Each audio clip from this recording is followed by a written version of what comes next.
എല്ലാ ഉദ്യോഗാർത്ഥികൾക്കും PSC മാസ്റ്ററിൻ്റെ മറ്റൊരു വീഡിയോയിലേക്ക് സ്വാഗതം. നമ്മൾ ഇന്ന് തൊഴിൽ വാർത്തയിലെ കറണ്ട് അഫയേഴ്സ് ആണ് ഡിസ്കസ് ചെയ്യാൻ പോകുന്നത്. ഓക്കെ, ഒന്നാമത്തെ ക്വസ്റ്റ്യൻ നോക്കാം. മിഷൻ ദിവ്യാസ്ത്ര എന്ന പേരിൽ നടന്ന പരീക്ഷണം അടുത്തിടെ വിജയിച്ചു. എന്തായിരുന്നു ആ പരീക്ഷണം? മിഷൻ ദിവ്യാസ്ത്ര എന്തായിരുന്നു?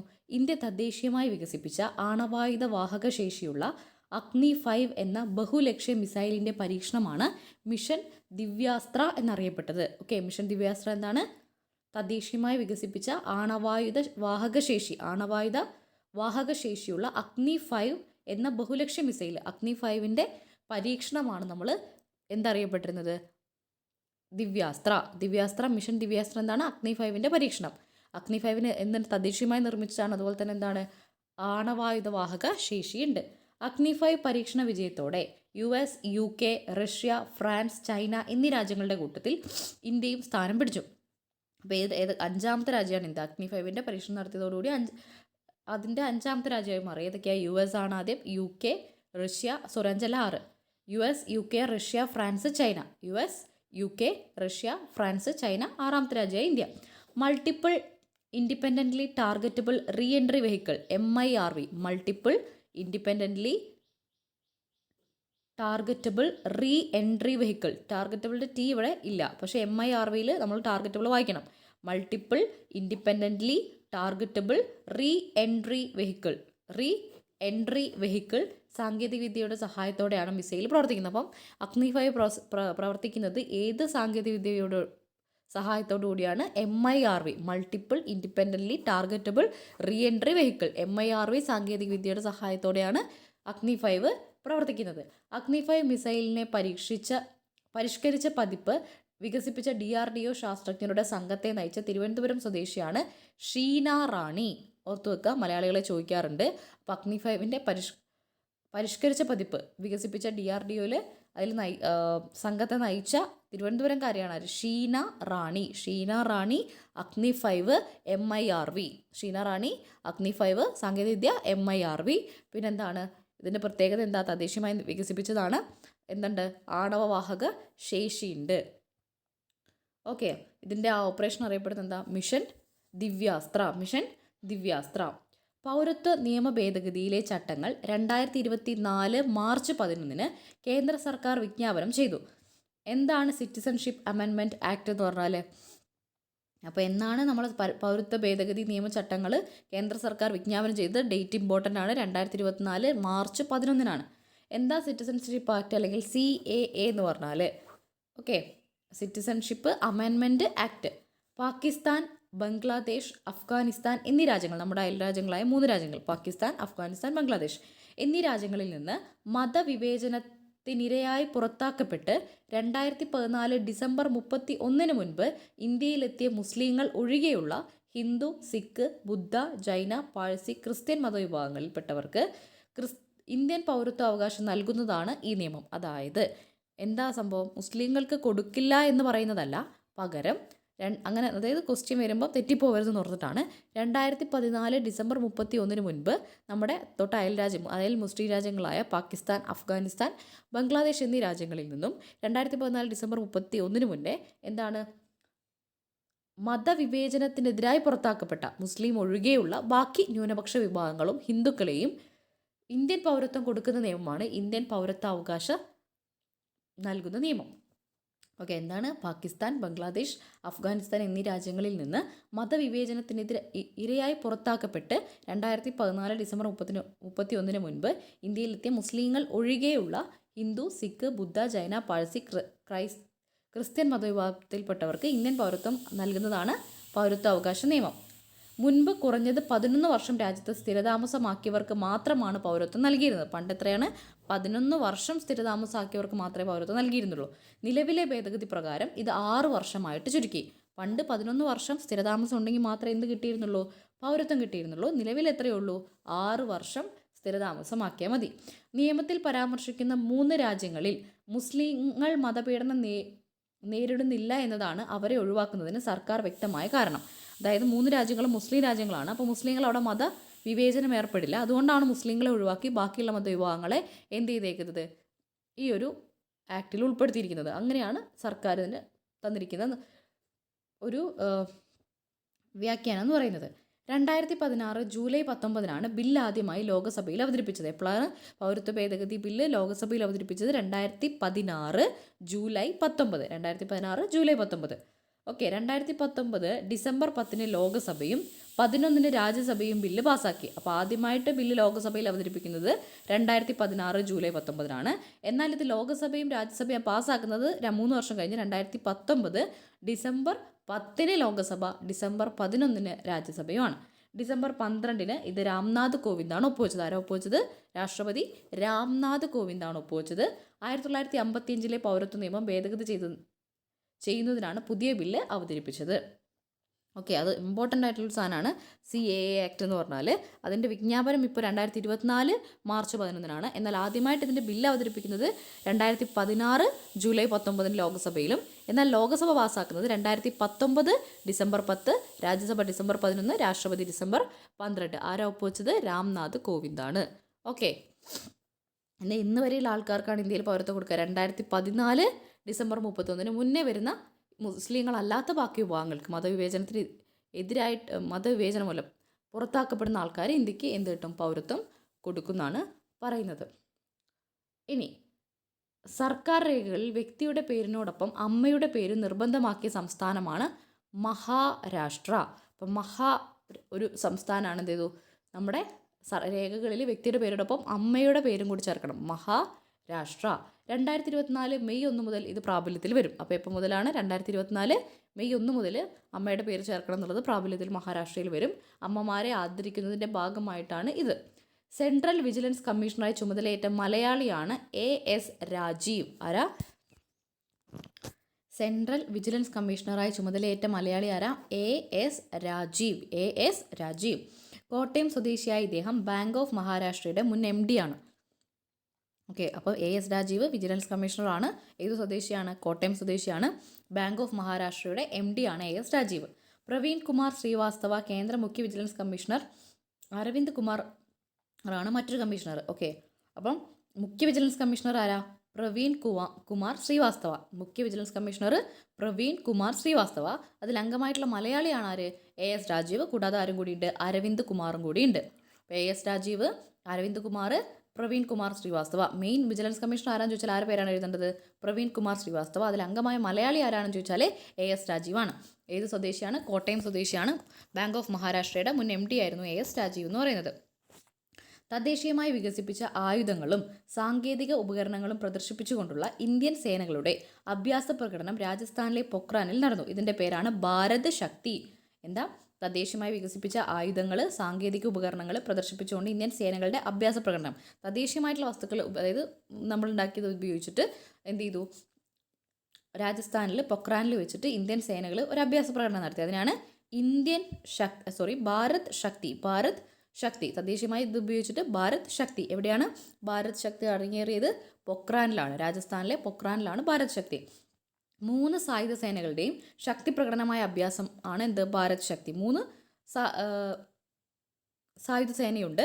2024 മാർച്ച് 12 പൊക്രാനിലെ ഫയറിംഗ് റേഞ്ചിൽ 1 മണിക്കൂർ നീണ്ടുനിന്നു. ഇപ്പോൾ മാർച്ച് 12 2024 എന്ത്?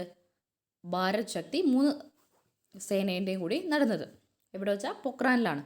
ഇന്ത്യയുടെ തെരഞ്ഞെടുപ്പ് കമ്മീഷണർമാരായി പുതുതായി നിയമിക്കപ്പെട്ടത് ഗ്യാനേഷ് കുമാറും സുഖ്ബീന്ദർ സിംഗ് സന്ധുവാണ്. ഗ്യാനേഷ് കുമാറും സുഖ്ബീന്ദർ സിംഗ് സന്ധു. മുഖ്യ തെരഞ്ഞെടുപ്പ് കമ്മീഷണറായ രാജീവ് കുമാറാണ്. ഇപ്പം ബാക്കി 2 തെരഞ്ഞെടുപ്പ് കമ്മീഷണർമാരാണ് ഗ്യാനേഷ് കുമാർ, സുഖ്ബീന്ദർ സിംഗ് സന്ധു. എന്നാൽ ഇവരുടെ പദവിയിൽ അല്ലെങ്കിൽ ഇവരുടെ അധികാരത്തിൽ വല്ല മാറ്റമുണ്ടോ? ഇല്ല, എല്ലാവർക്കും തുല്യ അധികാരങ്ങളാണ് ഉള്ളത്. യഥാക്രമം UP, പഞ്ചാബ് സ്വദേശികളാണ് ആര്? ഗ്യാനേഷ് കുമാർ, സുഖ്ബീന്ദർ സിംഗ് സന്ധു. സുഖ്ബീന്ദർ സിംഗ് എന്ന് പറയുമ്പോൾ നമുക്കറിയാം പഞ്ചാബാണ്. ഗ്യാനേഷ് കുമാർ എവിടെയാണ്? UP സ്വദേശിയാണ്. രാജീവ് കുമാറാണ് മുഖ്യ തെരഞ്ഞെടുപ്പ് കമ്മീഷണർ. കമ്മീഷണർ ആയിരുന്ന അനൂപ് ചന്ദ്ര പാണ്ഡെ ഫെബ്രുവരി 4 വിരമിച്ചു. മറ്റൊരു കമ്മീഷണറായ അരുൺ ഗോയൽ മാർച്ച് 8 രാജിവെച്ചു. ഈ ഒഴിവുകളിലേക്കാണ് ഗ്യാനേഷ് കുമാറും സുഖ്ബീന്ദർ സിംഗ് സന്ധുവും വന്നത്. ഒരു രാജ്യം ഒറ്റ തെരഞ്ഞെടുപ്പ് സമിതി അതിൻ്റെ ശുപാർശകൾ രാഷ്ട്രപതിക്ക് സമർപ്പിച്ചു. പ്രധാന ശുപാർശ എന്താ? ഒരു രാജ്യം ഒറ്റ തെരഞ്ഞെടുപ്പ്, അല്ലേ? ഒരു രാജ്യം ഒറ്റ തെരഞ്ഞെടുപ്പ് ശുപാർശ സമർപ്പിച്ചു. എന്താണ് അതിൻ്റെ ശുപാർശ? ലോകസഭ, നിയമസഭാ തെരഞ്ഞെടുപ്പുകൾ ഒരുമിച്ചും 100 ദിവസങ്ങൾക്ക് ശേഷം തദ്ദേശ തെരഞ്ഞെടുപ്പും നടത്തുക എന്നുള്ളതാണ്. ഓക്കെ, ഒരു രാജ്യം ഒരു തെരഞ്ഞെടുപ്പ് സമിതിയിൽ അവരെന്താ പറഞ്ഞത്? ലോകസഭയും നിയമസഭയും ഒരുമിച്ച് തെരഞ്ഞെടുപ്പും 100 ദിവസത്തിന് ശേഷം എന്ത് ചെയ്യും? നമ്മൾ തദ്ദേശ സ്വയംഭരണ സ്ഥാപനങ്ങളുടെ തെരഞ്ഞെടുപ്പ് നടത്തുക എന്നുള്ളതാണ് അവരുടെ ശുപാർശ. തിരഞ്ഞെടുപ്പുകൾ ഏകീകരിക്കാനായി ഭരണഘടനയിൽ 82A അനുച്ഛേദം ഉൾപ്പെടുത്തുക. അപ്പോൾ ഈ ഒരു രാജ്യം ഒരു തെരഞ്ഞെടുപ്പ് പ്രകാരം നമ്മൾ ഭരണഘടനയിൽ ഉൾപ്പെടുത്തണം എന്ന് പറയുന്നത്, അതായത് തെരഞ്ഞെടുപ്പ് ഏകീകരിക്കാൻ വേണ്ടി ഭരണഘടനയിൽ ഉൾപ്പെടുത്തണം എന്ന് പറയുന്ന അനുച്ഛേദമാണ് 82A. 79, 80, 81 ഏതാ അനുച്ഛേദങ്ങൾ? രാജ്യസഭ, ലോകസഭ, പാർലമെൻറ്റ്. 82A കൂട്ടിച്ചേർക്കണം എന്നാണ് ആര് പറഞ്ഞത്? ഈ ഒരു സമിതി പറഞ്ഞത്. ഭേദഗതി നിലവിൽ വരുന്നത് മുതൽ നിയമസഭ, തദ്ദേശ സ്വയംഭരണ സമിതി എന്നിവയുടെ കാലാവധി അടുത്ത ലോക്സഭാ തെരഞ്ഞെടുപ്പ് വരെ മാത്രമായിരിക്കുമെന്നും ശുപാർശയുണ്ട്. അതായത് ഈ ഒരു ഭേദഗതി വന്നു കഴിഞ്ഞാൽ എന്താണ്? കാരണം ഓരോന്നിൻ്റെയും കാലാവധി ഓരോ ടൈമിലാണ്. അപ്പം നിയമസഭയുടെയും തദ്ദേശ സ്വയംഭരണ സ്ഥാപനങ്ങളുടെയും കാലാവധി എപ്പോഴാണോ അടുത്ത ലോക്സഭാ തെരഞ്ഞെടുപ്പ് നടക്കുന്നത് അതുവരെ കാലാവധി ഉണ്ടാവുകയുള്ളൂ. മുൻ രാഷ്ട്രപതി രാംനാഥ് കോവിന്ദ് അധ്യക്ഷനായ സമിതിയിൽ, അപ്പോൾ ആരാണ് അധ്യക്ഷൻ? രാംനാഥ് കോവിന്ദ്. നേരത്തെ നമ്മൾ പൗരത്വ ഭേദഗതി ബില്ല് ഒപ്പുവെച്ചതാരാണ്? രാംനാഥ് കോവിന്ദ്. അപ്പോൾ രാഷ്ട്രപതി രാംനാഥ് കോവിന്ദ് അധ്യക്ഷനായ സമിതിയിൽ കേന്ദ്ര ആഭ്യന്തരമന്ത്രിമാരായ അമിത്ഷാ, അധീർ രഞ്ജൻ ചൗധരി, ഗുലാം നബി ആസാദ്, NK സിംഗ്, സുഭാഷ് സി കശ്യപ്, ഹരീഷ് സാൽവെഞ്ചൈ കോത്താരി എന്നിവരായിരുന്നു അംഗങ്ങൾ. അപ്പോൾ ഇതൊരു ഇമ്പോർട്ടൻ്റ് ആയിട്ടുള്ള ടോപ്പിക്കാണ്. കാരണം എന്താ? ചോദിക്കാൻ സാധ്യതയുണ്ട്. ഒരു രാജ്യം ഒരു തെരഞ്ഞെടുപ്പ്. ആരാ അതിൻ്റെ കമ്മീഷൻ്റെ ചെയർമാൻ എന്ന് പറഞ്ഞാൽ ആരാണ്? അല്ലെങ്കിൽ അധ്യക്ഷൻ എന്ന് പറഞ്ഞാൽ രാംനാഥ് കോവിന്ദാണ്. എന്താണ് അവരുടെ ശുപാർശ? ലോക്സഭയും നിയമസഭയും ഒരുമിച്ച് തിരഞ്ഞെടുക്കും. അത് കഴിഞ്ഞ് 100 ദിവസം കഴിഞ്ഞിട്ട് തദ്ദേശ സ്വയംഭരണ സ്ഥാപനങ്ങൾ. അതുപോലെ പിന്നെന്താണ് പറഞ്ഞത്? ഈ ഒരു നിയമം ഭേദഗതി നിലവിൽ വരുന്നത് മുതൽ എന്താണ്, എപ്പോഴാണോ അടുത്ത ലോക്സഭാ ഇലക്ഷൻ നടക്കുന്നത് അതുവരെയുള്ളൂ തദ്ദേശ സ്വയംഭരണ സ്ഥാപനങ്ങളുടെയും നിയമസഭകളുടെയും കാലാവധി എന്ന് പറയുന്നത്. അതുപോലെ ഏത് അനുച്ഛേദം കൂട്ടിച്ചേർക്കണം എന്ന് പറഞ്ഞു? 82A കൂട്ടിച്ചേർക്കണം എന്ന് പറഞ്ഞു. ഓക്കെ. ഇനി കേന്ദ്ര സാഹിത്യ അക്കാദമിയുടെ 2023 പരിഭാഷാ പുരസ്കാരങ്ങൾ ലഭിച്ച മലയാളികളാണ് PK രാധാമണി, KK ഗംഗാധരൻ. അപ്പോൾ കേന്ദ്ര സാഹിത്യ അക്കാദമീൻ്റെ 2023 പരിഭാഷാ പുരസ്കാരങ്ങൾ ലഭിച്ചു. ആർക്കൊക്കെ? കേന്ദ്ര സാഹിത്യ അക്കാദമി പുരസ്കാരം ചോദിക്കാറുള്ളതാണ്. 2023 പരിഭാഷാ പുരസ്കാരം ലഭിച്ചത് രാധാമണിക്കും ഗംഗാധരനുമാണ്. ആരൊക്കെയാ? PK രാധാമണി, ഗംഗാധരൻ. PK രാധാമണി, ഗംഗാധരൻ. അമൃത പ്രീതത്തിൻ്റെ അക്ഷരോം കി സായി എന്ന ആത്മകഥ ഹിന്ദിയിൽ നിന്ന് അക്ഷരങ്ങളുടെ നിഴൽ എന്ന പേരിൽ മലയാളത്തിലേക്ക് പരിഭാഷപ്പെടുത്തിയതിനാണ് രാധാമണിക്ക് മലയാള വിഭാഗത്തിൽ പുരസ്കാരം ലഭിച്ചത്. അപ്പം വിവർത്തനത്തിനുള്ള പുരസ്കാരമാണ് കിട്ടിയത് അല്ലേ? അപ്പം രാധാമണി മലയാളത്തിലുള്ള വിവർത്തനം എന്ത് ചെയ്തു? അമൃത പ്രീതത്തിൻ്റെ ആത്മകഥയായിട്ടുള്ള അക്ഷരോം കി സായി. അപ്പോൾ അമൃത പ്രീതത്തിൻ്റെ ആത്മകഥ എന്താ? ഇതിൻ്റെ ഉള്ളിൽ നിന്ന് നമുക്ക് പിന്നെയും ക്വസ്റ്റ്യൻസ് കിട്ടും അല്ലേ? അപ്പോൾ അമൃത പ്രീതത്തിൻ്റെ ആത്മകഥയാണ് അക്ഷരോം കി സായി. അത് മലയാളത്തിലേക്ക് വിവർത്തനം ചെയ്ത വ്യക്തിയാണ് രാധാമണി. എന്ത് പേരിൽ? അക്ഷരങ്ങളുടെ നിഴൽ. അക്ഷരങ്ങളുടെ നിഴലിൽ ആരുടെയാ? അമൃത പ്രീതത്തിനെ കുറിച്ച് അവരുടെ ആത്മകഥയായ അക്ഷരോം കി സായി മലയാളത്തിലേക്ക് വിവർത്തനം ചെയ്തതാണ് ആര്? രാധാമണി. വിവർത്തനത്തിലുള്ള 2023 കേന്ദ്ര സാഹിത്യ അക്കാദമി പുരസ്കാരം കിട്ടി. ഇനി വേറെ ആർക്ക് മലയാളിക്ക് കിട്ടി? ഗംഗാധരന് കിട്ടി. പക്ഷെ ഗംഗാധരന് കിട്ടുന്നത് കന്നഡ വിഭാഗത്തിലാണ്. മലയാളത്തിലെ വിവിധ എഴുത്തുകാരുടെ കഥകൾ മലയാളം കഥകളു എന്ന പേരിൽ കന്നഡയിലേക്ക് മൊഴിമാറ്റം ചെയ്തതിനാണ് ഗംഗാധരന് കന്നഡ വിഭാഗത്തിൽ പുരസ്കാരം. അപ്പോൾ കന്നഡയിലേക്ക് മൊഴിമാറ്റം ചെയ്തതിനാണ് ഗംഗാധരൻ. മലയാളത്തിലേക്ക് അമൃത പ്രീതത്തിൻ്റെ അക്ഷരോം കി സായി അക്ഷരങ്ങളുടെ നിഴൽ എന്ന പേരിൽ മാറ്റിയതിനാണ് ആർക്ക് കിട്ടിയത്? ആർക്ക് കിട്ടിയത്? രാധാമണിക്ക് കിട്ടിയത്. ഇവിടെ എന്താണ്? മലയാളം കഥകളു എന്ന പേരിൽ എഴുതിയതിനാണ് ഗംഗാധരന് കിട്ടിയത്. ഗുരുവായൂർ ദേവസ്വം ജ്ഞാനപ്പാന ജ്ഞാനപ്പാന പുരസ്കാരം ആർക്ക് കിട്ടിയത്? രാധാകൃഷ്ണൻ കാക്കശ്ശേരി, കവി. ഗുരുവായൂർ ദേവസ്വത്തിൻ്റെ ജ്ഞാനപ്പാന പുരസ്കാരം ലഭിച്ച കവിയാണ് രാധാകൃഷ്ണൻ കാക്കശ്ശേരി. ഇനി ജസ്റ്റിസ് ഗീതാ മിത്തൽ അധ്യക്ഷയായ 3-അംഗ സമിതി അടുത്തിടെ റിപ്പോർട്ട് സമർപ്പിച്ചു. എന്തായിരുന്നു സമിതിയുടെ പരിഗണനാ വിഷയം? മണിപ്പൂരിലെ കലാപത്തിൽ ഇരയായവരുടെ ദുരിതാശ്വാസത്തിനും പുനരധിവാസത്തിനും മേൽനോട്ടം വഹിക്കാൻ വേണ്ടിയിട്ടാണ് ഗീതാ മിത്തൽ അധ്യക്ഷനായിട്ടുള്ള ഒരു 3-അംഗ സമിതി രൂപീകരിച്ചത്. എന്തിനു വേണ്ടിയിട്ടാണ്? മണിപ്പൂരിലെ കലാപത്തിൽ ഇരയായവരുടെ ദുരിതാശ്വാസത്തിന് വേണ്ടിയിട്ടാണ് ഗീതാ മിത്തൽ അധ്യക്ഷനായ 3-അംഗ സമിതി. 2023 ഓഗസ്റ്റ് 7 സുപ്രീം കോടതിയാണ് 3-അംഗ വനിതാ സമിതിയെ നിയമിച്ചത്. 2023 ഓഗസ്റ്റ് 7 മുൻ ഹൈക്കോടതി ജഡ്ജിമാരായ ശാലിനി ജോഷി, മലയാളി കൂടിയായ ആശാ മേനോൻ എന്നിവരാണ് സമിതിയിലെ മറ്റംഗങ്ങൾ. അപ്പം മണിപ്പൂർ കേസുമായി ബന്ധപ്പെട്ട് സുപ്രീം കോടതി നിയോഗിച്ച 3-അംഗ സമിതിയിൽ അംഗമായ മലയാളിയാണ് ആശാ മേനോൻ. അതിൻ്റെ അധ്യക്ഷയാണ് ഗീതാ മിത്തൽ. മറ്റൊരു അംഗമാണ് ആര്? ശാലിനി ജോഷി. എന്നാൽ എന്താണ് അവരുടെ ഒരു വിഷയം എന്ന് പറയുന്നത്? ദുരിതാശ്വാസവും അതുപോലെ തന്നെ പുനരധിവാസവുമാണ് മണിപ്പൂരിലെ കലാപത്തിൽ ഇരയായപ്പെട്ടവർക്ക്. കുക്കി മെയ്തി സംഘർഷം തുടങ്ങി 1 വർഷം പിന്നിട്ടും സ്ഥിതി ആശങ്കാജനകമായി തുടരുകയാണെന്ന് റിപ്പോർട്ട് വ്യക്തമാക്കുന്നു. കൊച്ചി ശാസ്ത്ര സാങ്കേതിക സർവകലാശാല അഥവാ കുസാറ്റ് ഏർപ്പെടുത്തിയ രാജ്യത്തെ വിശിഷ്ട അക്കാദമീഷ്യനുള്ള 2023 പ്രൊഫസർ MV പൈലി പുരസ്കാരം നേടിയത് ഡോക്ടർ ടി പ്രദീപാണ്. അപ്പോൾ ക്യുസാറ്റ് ഏർപ്പെടുത്തിയ രാജ്യത്തെ വിശിഷ്ട അക്കാദമീഷ്യനുള്ള 2023 പ്രൊഫസർ MV പൈലി പുരസ്കാരം ഡോക്ടർ ടി പ്രദീപ് മദ്രാസ് IITയിലെ പ്രൊഫസറാണ് ആര്? Doctor T Pradeep. അപ്പോൾ ക്യുസാറ്റിൻ്റെ എന്ത് കിട്ടി? വിശിഷ്ട അക്കാദമീഷ്യനുള്ള 2023 പുരസ്കാരം ആർക്ക് കിട്ടി? പ്രദീപിന് കിട്ടി. പ്രദീപ് ആരാണ്? മദ്രാസ് IITയിലെ പ്രൊഫസറാണ് പ്രദീപ്. പത്മശ്രീ ശാന്തി സ്വരൂപ് ഭട്നഗർ ബഹുമതികൾ നേടിയിട്ടുണ്ട്. എന്നൊക്കെ പുരസ്കാരം കിട്ടി? പത്മശ്രീ കിട്ടിയിട്ടുണ്ട്. ശാന്തി സ്വരൂപം കിട്ടിയ വ്യക്തിയാണ് ആര്? Doctor T Pradeep. രാജ്യത്ത് ഏക സിവിൽ കോഡ് നിലവിൽ വന്ന ആദ്യ സംസ്ഥാനമാണ് ഉത്തരാഖണ്ഡ്. നമ്മളറിയാം ഏക സിവിൽ കോഡുള്ള ഒരു സംസ്ഥാനമാണ് ഗോവ. അപ്പോൾ ആദ്യ സംസ്ഥാനം ഉത്തരാഖണ്ഡ് എന്ന് പറയുന്നതിന് കാരണം എന്താ? സ്വാതന്ത്ര്യത്തിന് മുന്നേ ആണെന്ത് ഗോവയിൽ, അതായത് അത് രൂപീകരിക്കുന്ന സമയത്ത് തന്നെ അവിടെ ഏകീകൃത സിവിൽ കോഡ് ഉണ്ട്. എന്നാൽ അതാര് കൊണ്ടുവന്നാ? ഇന്ത്യക്കാർ കൊണ്ടുവന്നല്ല. പക്ഷേ ഇന്ത്യയിൽ സ്വാതന്ത്ര്യം കിട്ടിയതിനു ശേഷം ഏകീകൃത സിവിൽ കോഡ് കൊണ്ടുവരുന്നത് ഉത്തരാഖണ്ഡിലാണ്. വിവാഹമോചനം, പാരമ്പര്യ സ്വത്തുക്കളുടെയും ഭൂമിയുടെയും കൈമാറ്റം തുടങ്ങിയവയിൽ എന്തൊക്കെയാ?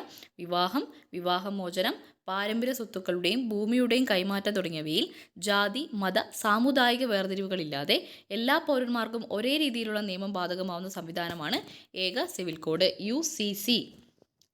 ഇനി 2024 96ാമത് ഓസ്കാർ പുരസ്കാരങ്ങളിൽ 7 സ്വന്തമാക്കിയ ചിത്രമാണ് ഓപ്പൺഹൈമർ. അപ്പോൾ എത്രാമത്തെ ഓസ്കാറാണ് 2024 കൊടുത്തത്? 96ാമത് ഓസ്കാർ. എത്രാമത്തെ? 96ാമത്. എത്ര കിട്ടി? ഓപ്പൺഹൈമറിന് 7 പുരസ്കാരങ്ങൾ കിട്ടി. മികച്ച ചിത്രം, സംവിധായകൻ, സഹനടൻ തുടങ്ങിയ പുരസ്കാരങ്ങൾ ആർക്ക് കിട്ടിയിട്ടുണ്ട്? ഓപ്പൺഹൈമറിന്. സംവിധായകനാണ് ക്രിസ്റ്റഫർ നോളൻ, നടൻ കിലിയൻ മർഫി, സഹനടൻ റോബർട്ട് ഡൗണി ജൂനിയർ. സംവിധായകനാണ് ക്രിസ്റ്റഫർ നോളൻ, നടനാണ് കിലിയൻ മർഫി, സഹനടൻ റോബർട്ട് ഡൗണി ജൂനിയർ.